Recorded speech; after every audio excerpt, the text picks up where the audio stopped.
The more attention you pay.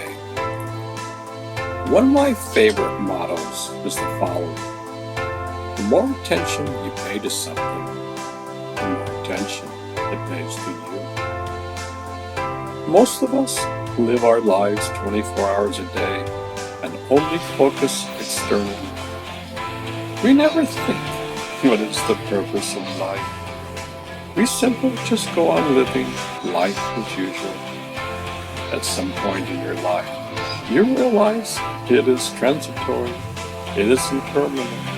Usually, that happens on your deathbed.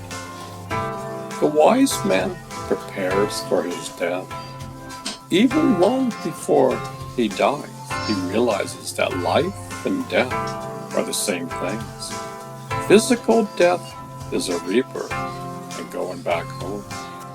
This is the purpose of life, to realize your true existence while you are alive. This may seem like a broken record because your mindset is not used to it. We don't have a proper understanding to realize the sacredness and holiness of this human body. We take it for granted.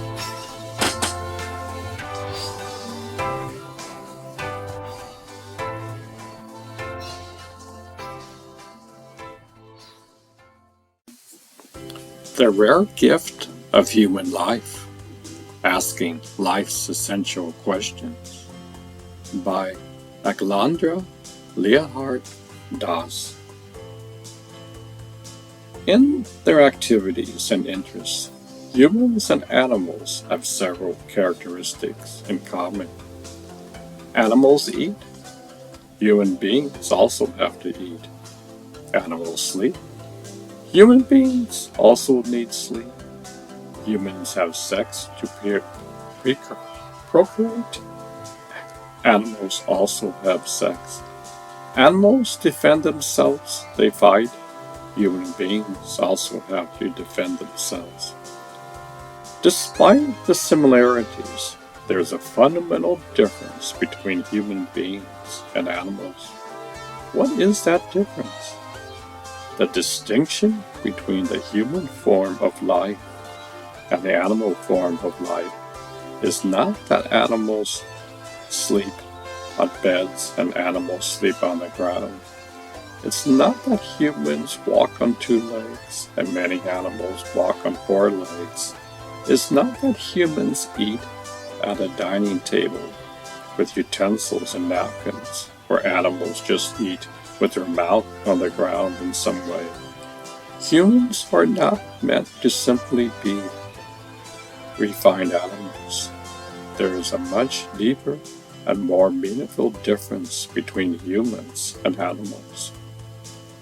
Beyond the actualities humans and animals have in common, eating, sleeping, mating, and defending, human beings here has a 5th faculty, the intelligence, to acquire into the truth of our existence. Who am I? Why am I here? What is the purpose of my existence? Why am I suffering? How can I liberate myself from this suffering condition? It is this extraordinary, valuable ability to be interoperative, to question this meaning and purpose of our existence and endeavor to find a solution to human suffering, that each human being apart from animals. To use a muscle analogy, a person who has very big muscles can pick up a 100-pound bag of rice, but a 5-year-old lacks the muscles to pick up that 100-pound bag. In the less evolved condition, when a person is in the animal form of life, he doesn't have spiritual muscles to be introspective and to make spiritual advancements.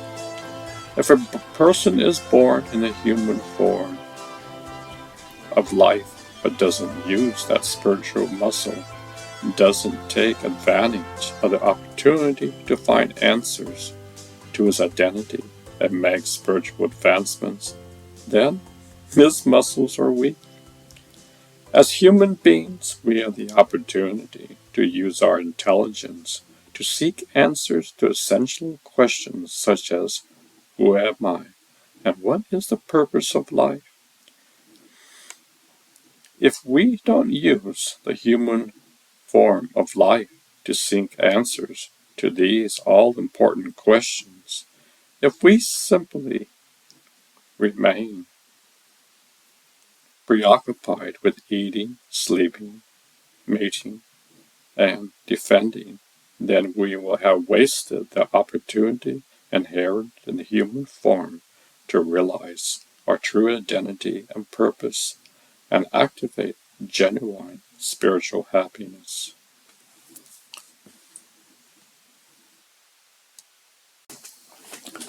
Little known outside India, Jainism spreads at college amid calls to decolonize studies. By Nina Agrassal, staff writer, LA Times. Cerritos College in Norwalk, where the majority of students are Latino, and it's first in their families to attend college, is a stone's throw from Southern California's famed Little India, a stretch of clothing and jewelry shops, groceries, and restaurants in Artesia. Not far away in Buena Park, the temple at the Jain Center of Southern California draws legions of followers of Jainism, a little known, millennium owned Indian religion and philosophical tradition. So when retired gastroenterologist and Jain devotee Jaswante Modi sought to spread knowledge of the faith, Cerritos College seemed like the perfect fit. He and his wife, Maria, along with donors Harsad and Rasha Shah, last month pledged $1 million to fund an endowed scholar of Jain studies at the community college. Dr. Jesuit Mohaf has committed nearly $13 million to establish Jain studies in higher education, including at several universities in Southern California. They are among a small but dedicated group of American Jain donors who are seeking to expand U.S. awareness of this ancient belief system and its teachings beyond an estimated 5 million to 10 million, mainly Indian followers, and they think academia is the best place to do so, especially at the time of increasing calls to move away from Eurocentric perspectives in education. Modi hopes to reach more people with the Jain's teachings of ahimsa, or nonviolence, in thought, word, and deed, non-possessiveness, and acceptance of multiple viewpoints. There are really the fundamental building blocks of modern society and a democracy, which kind of fits well into our century-old teachings, he said. If we can spread that word out to students from high school to the undergraduate and graduate level, we can build a society that is more tolerant. In the last decade, donors have funded endowed positions in Jain studies of a dozen universities, including UC Davis, Irvine, Riverside, and Santa Barbara. The Cal State campuses of Northridge and Long Beach and Loyola University. They have also sponsored leaderships and postdoctoral fellowships at other universities. They estimate they have reached hundreds of students directly, but the ripple effect will expand to thousands. Jainism, which derives its name from the Sanskrit word Jina, meaning a victor, referring to one who has overcome attachments to worldly things and possessions, has been a part of religious studies in the West for decades. But its place has been at the margins or as a part of a broader scholarship on Asian religion or philosophies, in part because there were so few specialists. Jainism is a very old tradition with a very rich history of nonviolence, ecology, environment, respect for women, and business ethics. I could go on, said Shule Jain, a retired engineer and leader in the American Jain community. But many of these things were not being represented. About 2 decades ago, he and a handful of others set out to expand scholarships in Jainism. They established the International School for Jain Studies in India, offering programs for overseas scholars. Some 800 students have attended, with many go on to pursue graduate level study. Now we have scholars who could be employed in universities. Previously, we didn't have any, Jane said. We had to start finding the donors, the promoters, and universities that were interested. In 2010, Jain donors established the first endowed professorship of Jain studies at Florida International University. In the years that followed, they cultivated partnerships with more universities, particularly in Southern California. Their goal is not to proselytize. Jains don't practice conversion. But along the path of learning, some have come to believe as well. Christopher Miller, who became the Bhagwan Malala Assistant Professor of Jain Study at Loyola University in January, was first introduced to Jainism in an undergraduate class at LMU on Religions of India. It just blew my mind, he said.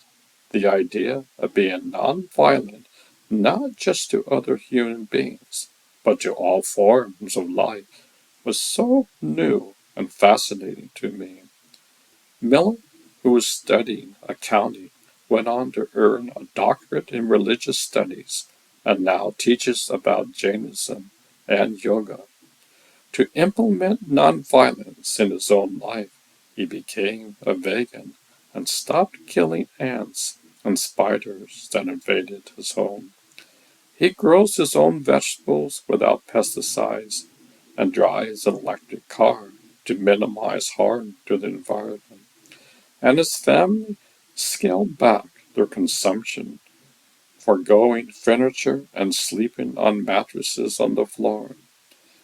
In the way that I live and the way that I interact with the world, I do consider myself a Jain, he said. Like Miller, the vast majority of individuals teaching in these positions, as well as their students, grew up in the West as non-Jains, although the idea of a predominantly white Americans and European professors teaching a Southern Indian philosophy and religion raises questions about cultural appreciation. Donors say they see just the opposite. Melissa Wilcox, chair of the Religious Studies Department at UC Riverside, said that permanently endowed chairs, which come with an important life and research funds, help to recruit and pay for top-notch specialists like Bizali. They also broaden the scope of what gets taught.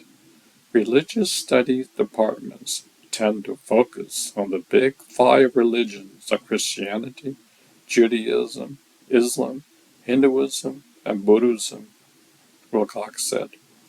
As many educators strive to decolonize courses, curricula, they have emphasized eucentric narratives. Jain studies offer a way to amplify Asian philosophies and traditions. Students are quite starved for non-Western content. There's a void in the canon, said Barimi Donaldson, who has leveraged their position as the Sri Parmat President Chair in Jain Studies at UC Irvine to bring Jainism into courses on Asian philosophy, medical ethics, and animal ethics. I'm really interested in what can these ideas do to the world, Donaldson said. At UCI, especially for people who are not going to be focused solely on Jain studies as scholars, it allows me to bring these less expected connections, for example, to medicine, health, engineering, law, and gender studies. The Jain community is also active outside the region where the religion in Southern California amid the pandemic. Members have distributed thousands of free vegetarian meals, donated tablets, and administered COVID-19 vaccination. This week, as the coronavirus surges out of control in India, they are mobilizing to procure and send nearly 6,000 oxygen concentrators there in the coming days. Malaya Ribago, a UCI alumni who graduated in 22 with degrees in criminology and philosophy, was a devout Christian in high school. She said, learning about Jainism opened her eyes to the relativity of any particular belief system. I realized people could go to extremes in any religion, she said. Jainism is just a different philosophy and way of thinking about life. Alec Rodriguez Juan, an incoming UC Riverside doctoral student from southern Spain, became interested in Jainism by way of yoga and mindfulness studies, which she found lacking in historical and religious context. Jainism was one of the most important traditions in yoga, but many people practice yoga and have never heard of Jainism, Rodriguez said. She believes a presence in higher education will increase awareness. The Jain tradition has a lot to offer the world. Its focus on nonviolence, its focus on tolerance, on pluralism, on compassion, so many good values that are positive for society, she says. In a more general sense, we are living in a world where every day religion, traditions, languages are slowly dying. We must keep this richness of different communities. To the donors, a student like Rodriguez would articulate the values of Jainism this way as proof their strategy is working. There's more beneficial than pouring money into the Jain centers. They may become parochial, said Mohana Jain, who endowed a presidential chair of Jain studies at UC Davis. Education seems the best way to invest. Nina Agrawani is a former staff writer for the LA Times. She previously reported for the Miami Herald News and the Latin American Affairs magazines, American Quarterly, a Southern California native. Agrawani is a graduate of the University of Pennsylvania and Columbia University's Graduate School of Journalism and School of International and Public Affairs. Afan Khan has been a staff photographer with the LA Times since 1990. He previously served as a freelance photographer for the publication beginning in 1989. Khan started his career as a commercial photographer in 1973 in Pakistan and then moved to Dubai in 1970, where he worked for an advertising agency and at a leading English newspaper. Khan's assignments have taken him across Southern California and the U.S. Internationally, he has photographed the Hajj in Saudi Arabia and war zones of the Pakistan-Afghanistan border in the aftermath of the September 11, 2001 attacks. He was part of the team awarded the Pulitzer Prize in Breaking News for coverage of the 2015 terrorist attack in San Bernardino. In his spare time, he enjoys listening to the semi-classical music of the Indian subcontinent and playing cricket on Sundays. Substance. According to Jain thinkers, the entire cosmos is composed of real substances of different kinds.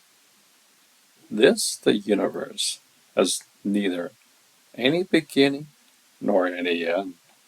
The essence of substance coexists in existence, so that whatever is a substance is real. Substance is defined as that which possesses the three characteristics of production, destruction, and permanence. Substance has its unchanging essence and therefore is permanent, but it also has its changing modes and destruction. Attributes and modification belong to substance. Attributes and substance are inseparable from each other. Attributes are essential to substance, while modes are due to accidental changes in the attributes of substance. A substance is permanent in the sense that its essence is characterized by indestructibility and continuity, but it is also subject to generation and destruction if the sense that some new qualities may suffer destruction. A substance, then, is permanent in the aspect of the essential qualities and impermanent in regard to its changing modifications. Universal defines substance as possessing origination, decay, and permanence. When a substance, consciousness, or unconscious originates without leaving its own nature, it is called origination. To me, to cite an example, or originates from clay without leaving the nature of clay. Destruction is the name of leaving the former mode. For instance, clay leaves its former mode when it becomes a jar. Permanence is the essential characteristics of a substance that remains unchanged in both conditions, in organization and decay. It is neither created nor destroyed. It is eternal. It is changeless. For instance, the essential nature of clay remains unchanged among its various modes. The universe is comprised of 6 substances. The first substance is called jiva, soul, and the remaining others are together brought under the single category of ajiva, non-soul. In this aspect, Jainism can be called an advocate of dualism. It admits 2 kinds of reality, the jiva and ajiva, which are absolutely contradictorily related to each other. Soul substance is characterized by consciousness and life, and non-soul by the opposite of those. Consciousness is the essential nature of the soul. Non-consciousness is the common feature of the non-soul. The non-soul substance is divided into 5 kinds. Dharma, medium of motion. Adharma, medium of rest. Akasha, space. And Kaya, time. These together with the soul constitutes the 6th substance of Jainism. They are again classified into extended and non-extended. Substances of the first kind exist like a body possessing extension, except for the substance. All other substance are extended.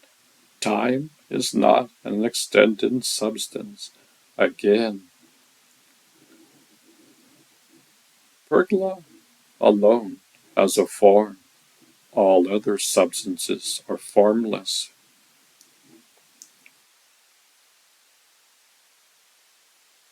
Parguva, jiva, and kai are infinite in number. This universe is thus divided into halves, respectively consisting of the jivas and the jinas. Jina is a spiritual, conscious substance.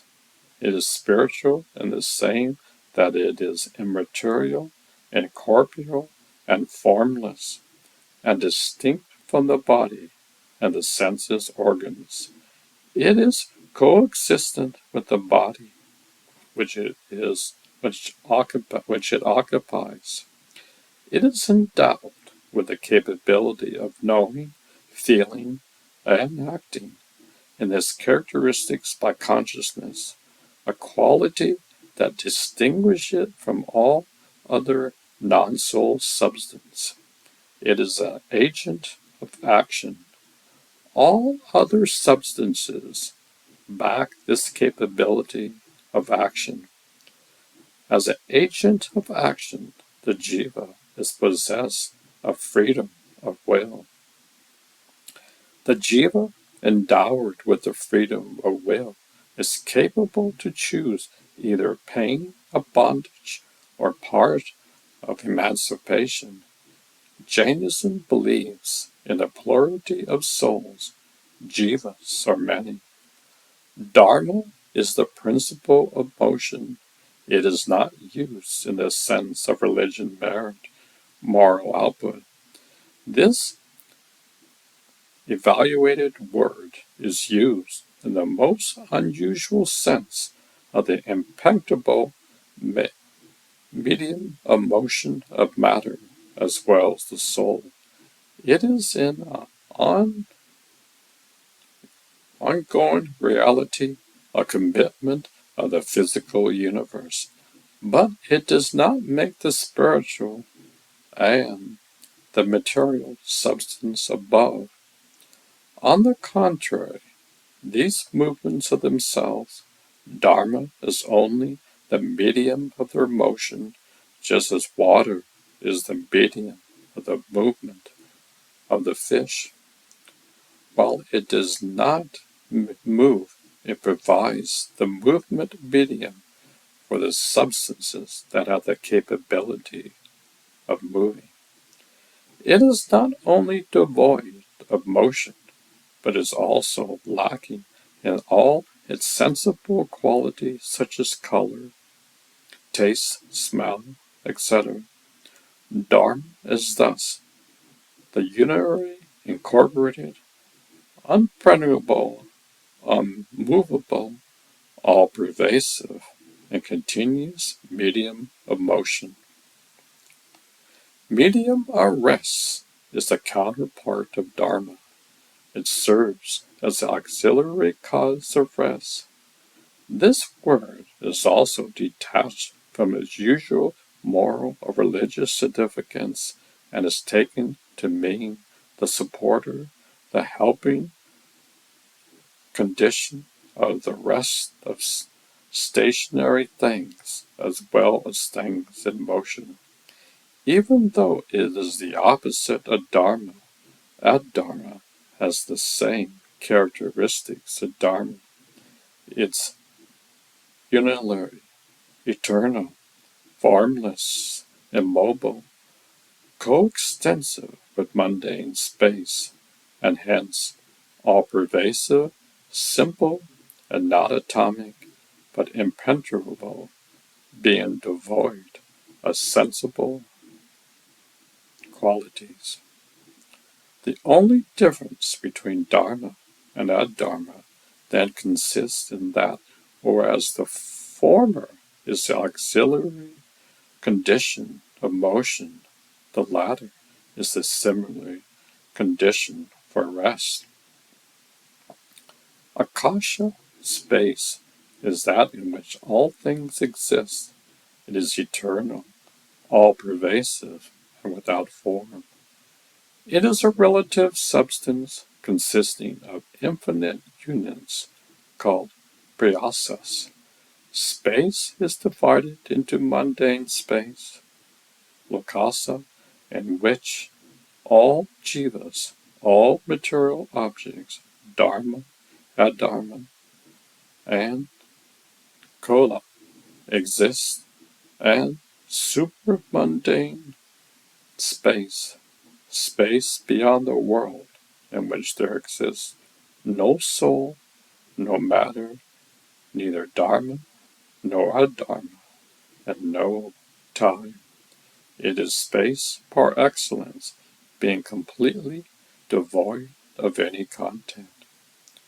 Matter etymologically means that which is linked to integration and disintegration.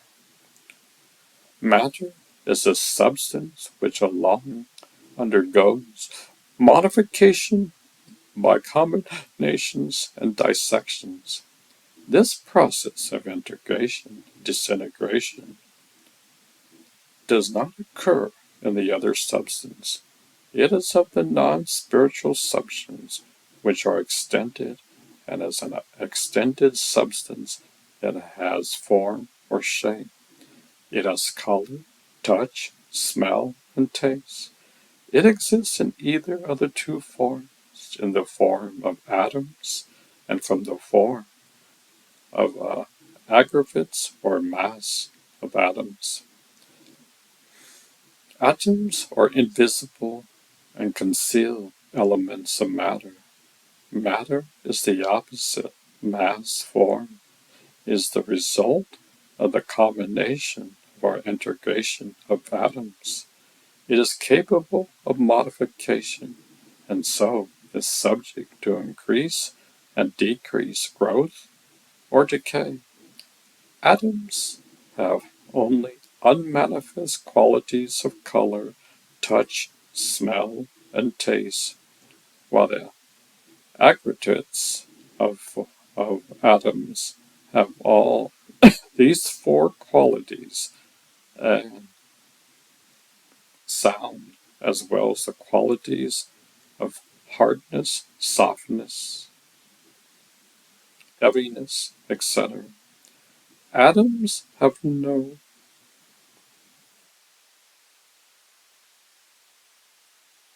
paradise, which is a Sahara, has more than one, and the higher Sahara has infinite atoms. Our camera, bodies, mind, speech, breath, and the objects of nature are products of matter and bestowers of Jane, and pleasurable products of, of, of matter and bestower of pain and pleasure. And these matters assist the Jeeves to take birth and death. Time is the cause or circumstances of the modification of the soul and other substances. It is a substance, but not an extended substance as the remaining ones. It is the auxiliary condition of the modifications and the continuance. It is infinite. It is not perceived, but inferred from its characteristics, which makes the possible modification, continually activity, near and far, now and then. It is one and indivisible, the entire universe of these six substances.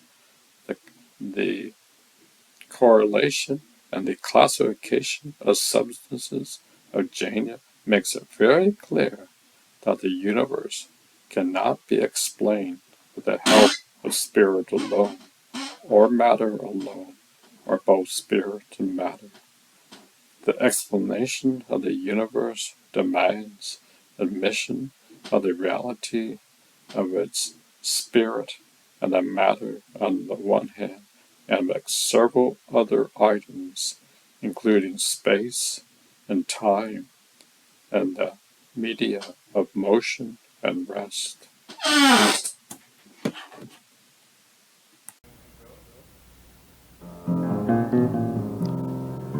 When I was young, I heard a story about three blind men touching an elephant. Each man touched a different part of the elephant. One touched the elephant's ear, another touched his feet, while the last touched the tusk. They began to discuss their experience and a huge fight began. I'm right and you're wrong. I know all the answers. You're a fool to believe in that. What a child you are. Yet they all had their own individual experience. It was a piece of the puzzle. Not the puzzle itself, but a piece. Are we like the blind man touching the elephant? My religion is better than your religion. I'm going to heaven while you're going to hell. I'm going to declare war on you. I'm going to convert you. Religion has a piece of the puzzle. It is not the puzzle itself. Each religion is different and unique. The essence is the same. Which part of the elephant did you touch? Maybe it's about time to be open to something new. Your enemy is talking about the same thing you are. He just has a different piece, a different point of view. In the end, the essence is the same.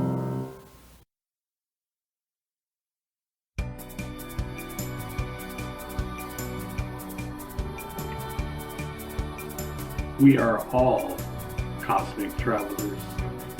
Unfortunately, we have forgotten our true identity. You are the universe. You just don't know it. You came from the stars. You are stardust. You were never born, and you will never die. You are eternal. I bet you never heard this in Sunday school. You are not a sinner. God does not judge you. Man judges. Man tries to tell you your religion is no good. God accepts all religions. Even if you don't believe in God, God loves you. This is the nature of the universe. The universe does not judge. We throw human emotions to God. We say that God is a wrathful God. We say that God is an angry God.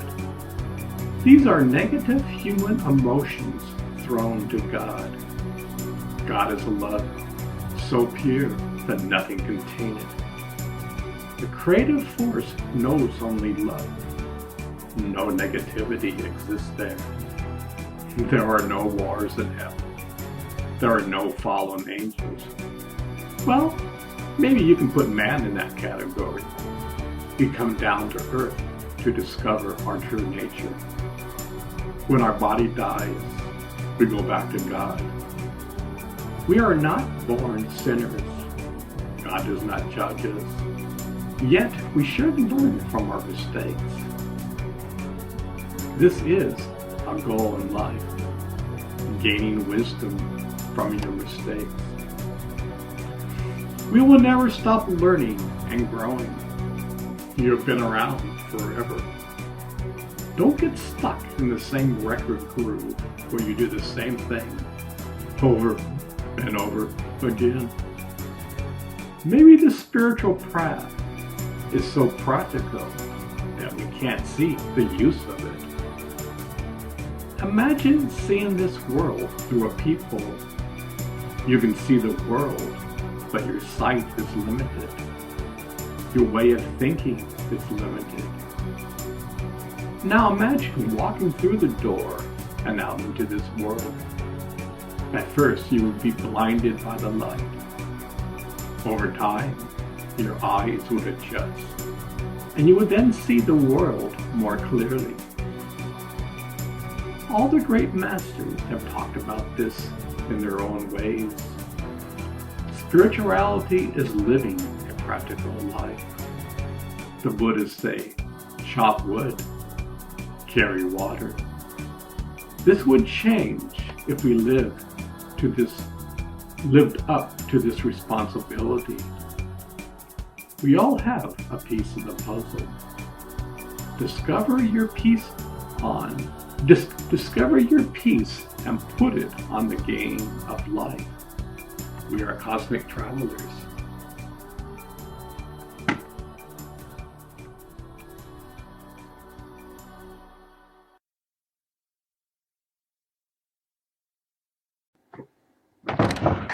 If death approaches you, what do?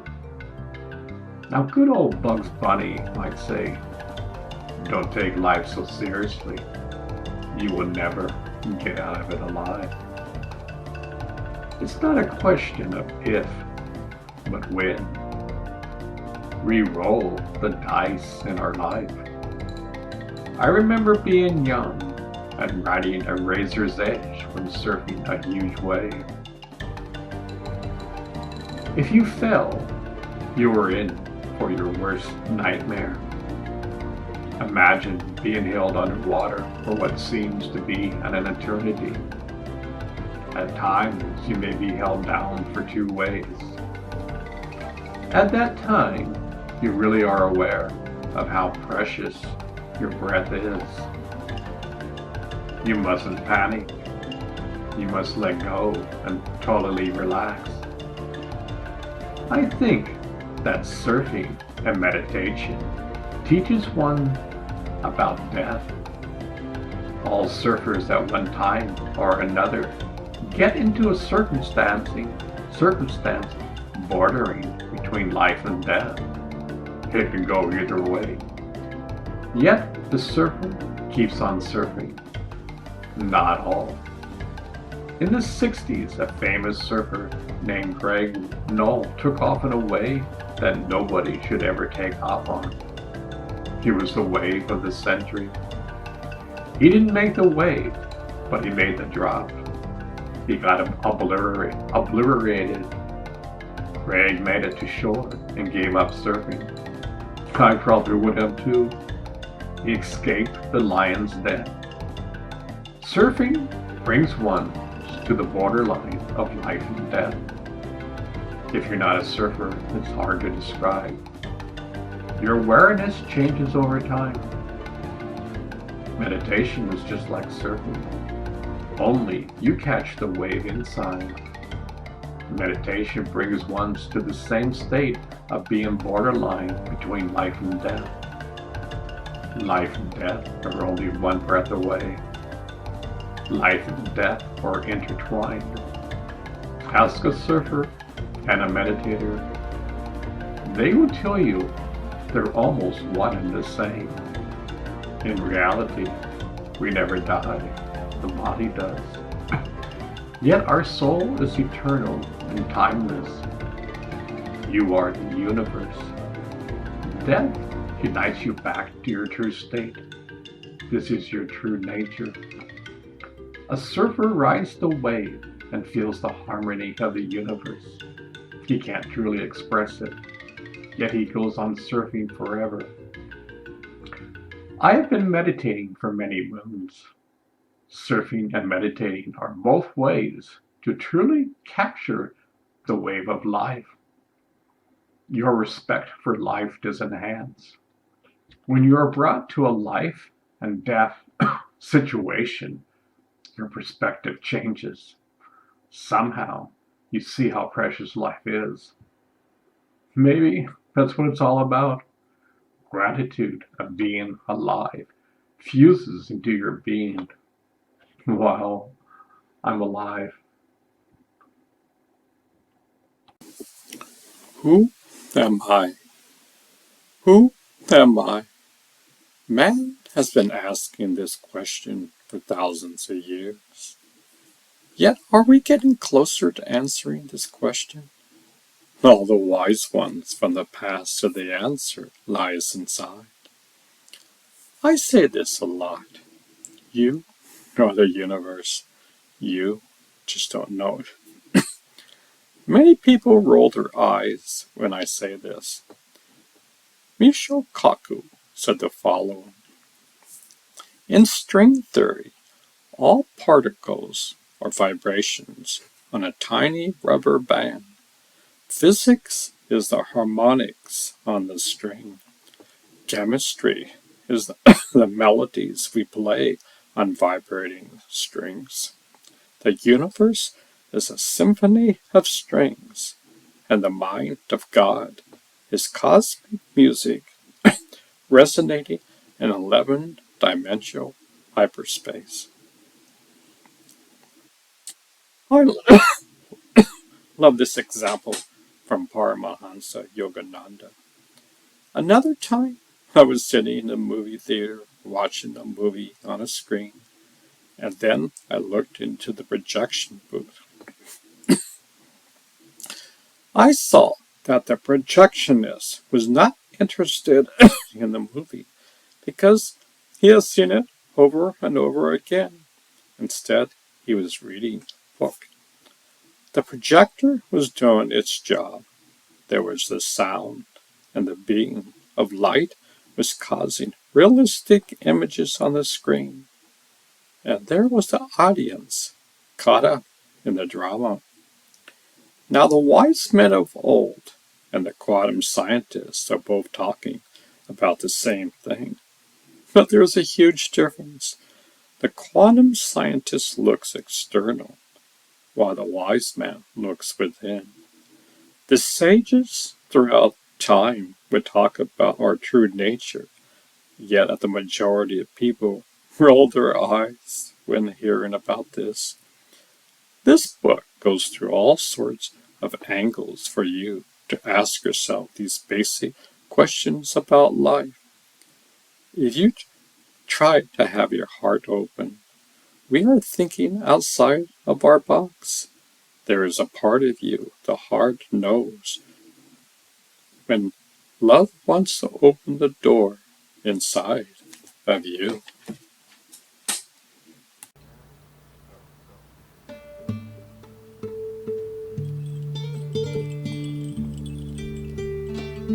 I once had a grand teacher who said, meditation is perfect concentration upon a perfect point.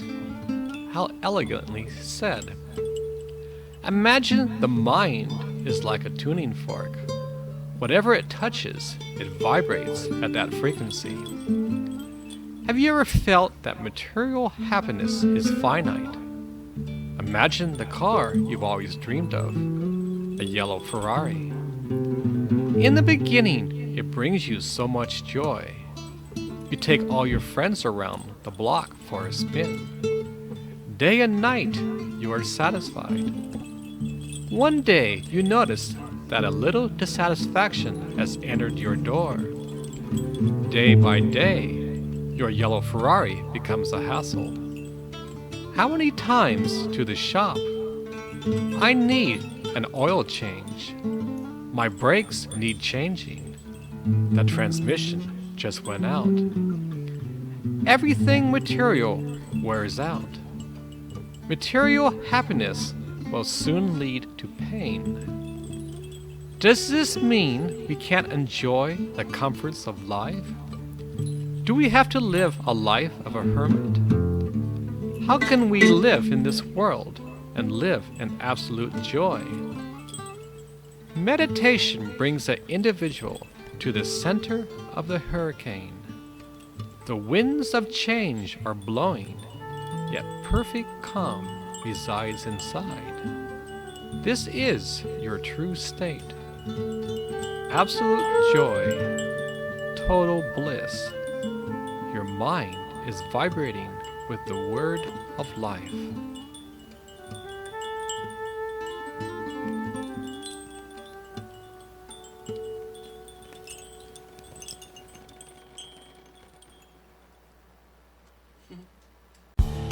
Who were you before you were born? Where did you come from? Well, good questions. Have you ever stopped and pondered these questions over? Where will you go when you die? It's not the grave. Yes, your body will return to the earth, but where will you go? Mystics have said that answers lie within. Open the door within. Remember, it's one small step after another. You can solve this riddle.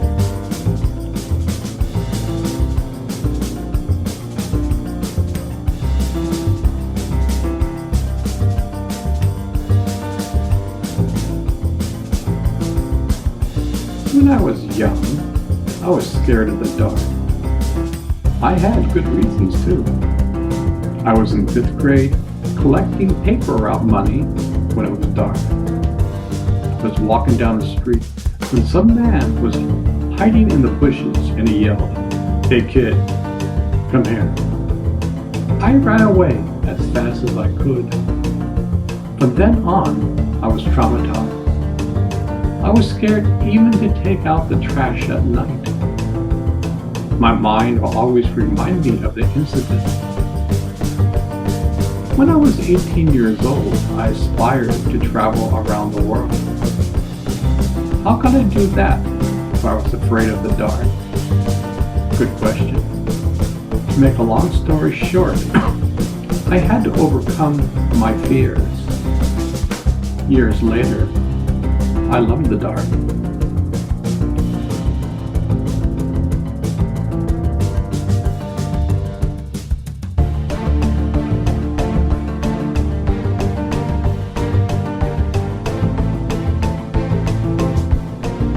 Calm inside of the storm. There's a storm brewing this very night. Stay home. Nap next to the fire. Stay calm. Don't go out tonight. Your ship will still be there tomorrow. It's safe in the harbor. Danger is in the air. Yet at home, you're down for the night.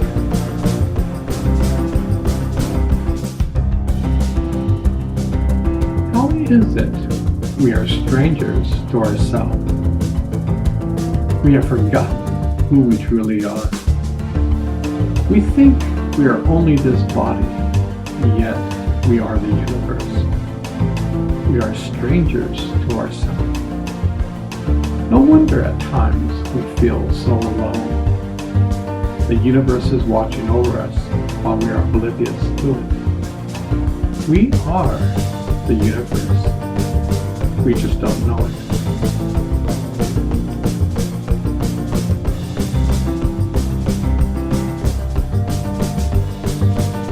If this life is a game, it's a serious game.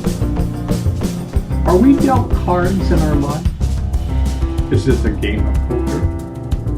How about a game of hide and seek? God lives inside of us, and we seek for Him outside of ourselves. This game is so real, we feel pain. Life has so many challenges. It's like they are custom made for us. Nobody gets a free ride. Just ask Jesus and the rest of the gang. They knew the Father, yet the game of life has no favorites. The game goes on. Yet they knew the game is not rigged. In the end, we discover our true nature. We go back home with lessons learned.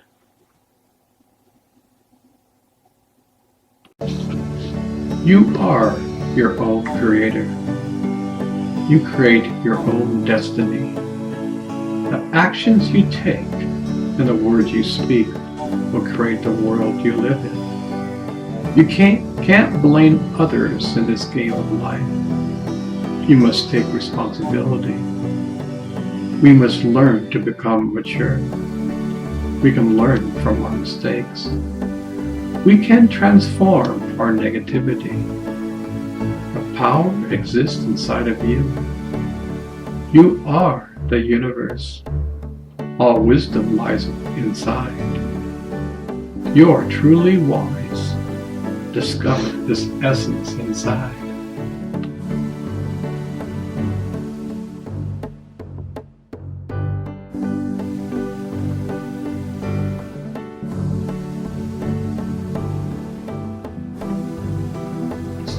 The words you speak have tremendous power. I love you. The entire universe rejoices when you say this. The person you are speaking this to rejoices. This releases the power of love. I hate you. What dark energy. The world doesn't need this. At the deepest level, we are one and the same. You are doing a disservice to yourself and the other person. Over time, the words you say, you become. You are your own creator. Even if you don't believe in God, your words are your creation. This is the law of life. Words have power.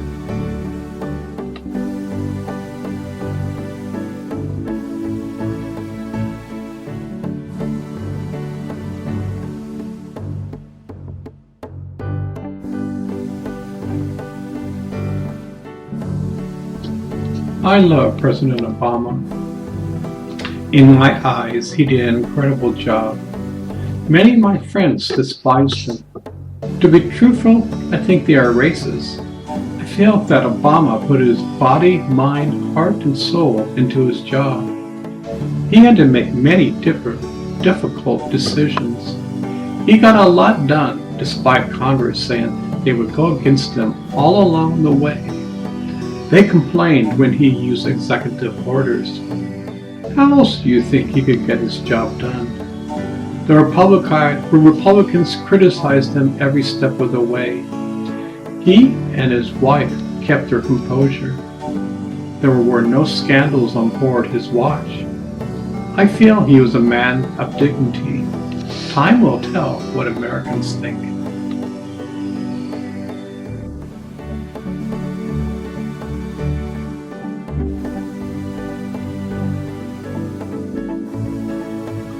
I remember watching the debates between Clinton and Trump.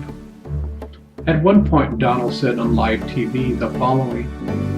He urged the Russians to hack into and release Hillary's emails. If he said this 60 years ago, even been thrown into jail. The Russians did hack us.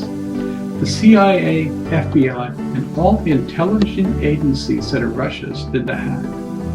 Donald said they were telling him a lie. Does Mr. Trump know more than the entire intelligence gathering of America?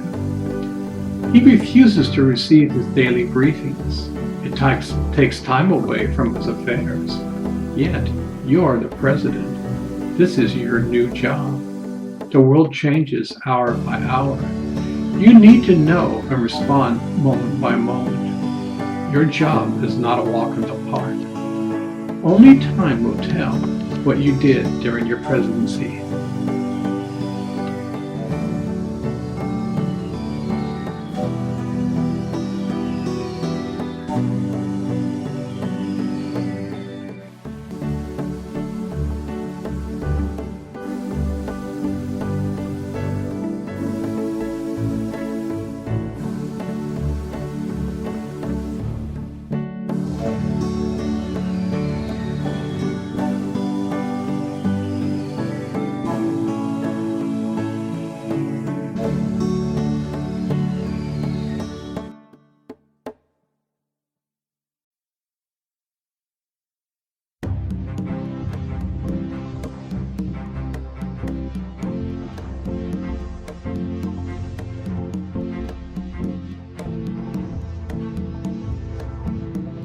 I love building castles in the sand.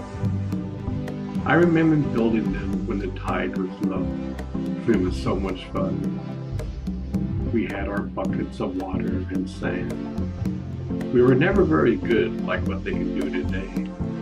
Yet we had our sand castles. They were our creations. It was always amusing when the tide came in. There was nothing you could do. The rising tide simply dissolved the castles. It didn't matter how grand or simple the castles were. The rising tide did not discriminate.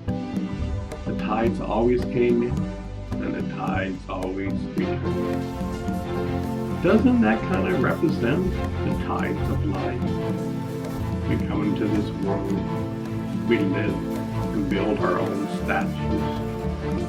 Somehow, the tide comes in and washes us away. I'm not trying to scare you. This is just the facts of life. Like there's 4 seasons, everything changes. Nothing is permanent. Everything changes. There's a beauty behind it. All the great masters have taught that life seems to be permanent, yet it isn't. This life on earth is so short. It's only a blink in time.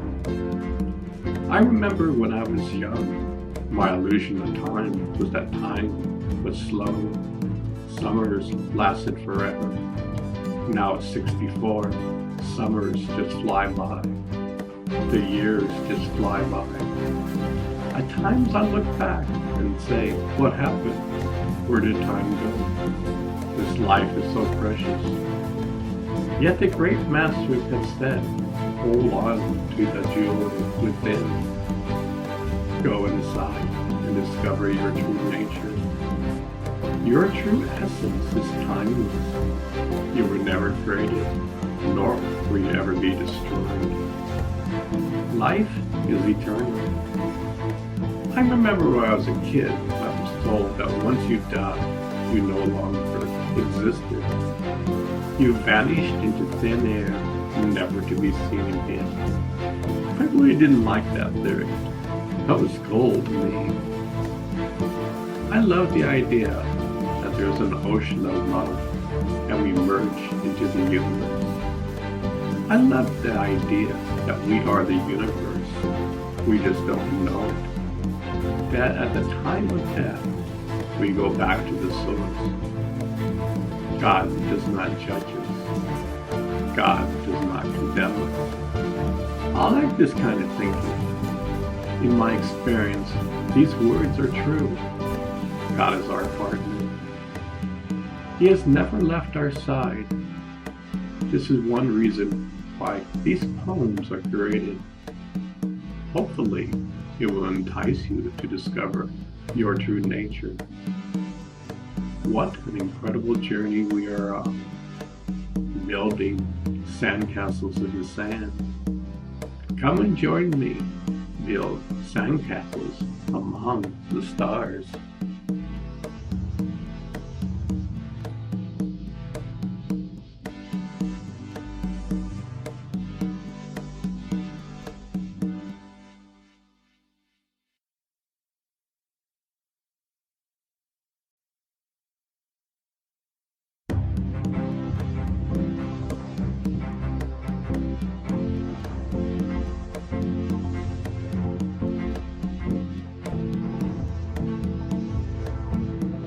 I love building castles in the sand. I remember building them when the tide was low. It was so much fun. We had our buckets of water and sand. We were never very good like what they can do today, yet we had our sand castles. They were our creations. It was always amusing when the tide came in. There was nothing you could do. The rising tide simply dissolved the castles. It didn't matter how grand or simple the castles were. The rising tide did not discriminate. The tides always came in, and the tides always returned. Doesn't that kind of represent the tides of life? We come into this world, we live and build our own statues. Somehow, the tide comes in and washes us away. I'm not trying to scare you. This is just the facts of life. Like there's 4 seasons, everything changes. Nothing is permanent. Everything changes. There is a beauty behind it. All the great masters have taught that life seems to be permanent, yet it isn't. This life on earth is so short. It's only a blink in time.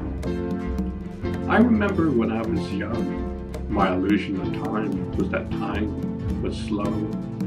Summers lasted forever. Now at 64, summers just fly by. The years just fly by. At times I look back and say, what happened? Where did time go? This life is so precious. Yet the great masters have said, hold on to the jewel within. Go inside and discover your true nature. Your true essence is timeless. You were never created, nor will you ever be destroyed. Life is eternal. I remember when I was a kid, I was told that once you die, you no longer existed. You vanished into thin air, never to be seen again. I really didn't like that theory. That was gold to me. I love the idea that there's an ocean of love and we merge into the universe. I love the idea that we are the universe. We just don't know it. That at the time of death, we go back to the source. God does not judge us. God does not condemn us. I like this kind of thinking. In my experience, these words are true. God is our partner. He has never left our side. This is one reason why these poems are created. Hopefully, it will entice you to discover your true nature. What an incredible journey we are on, building sandcastles in the sand. Come and join me, build sandcastles among the stars.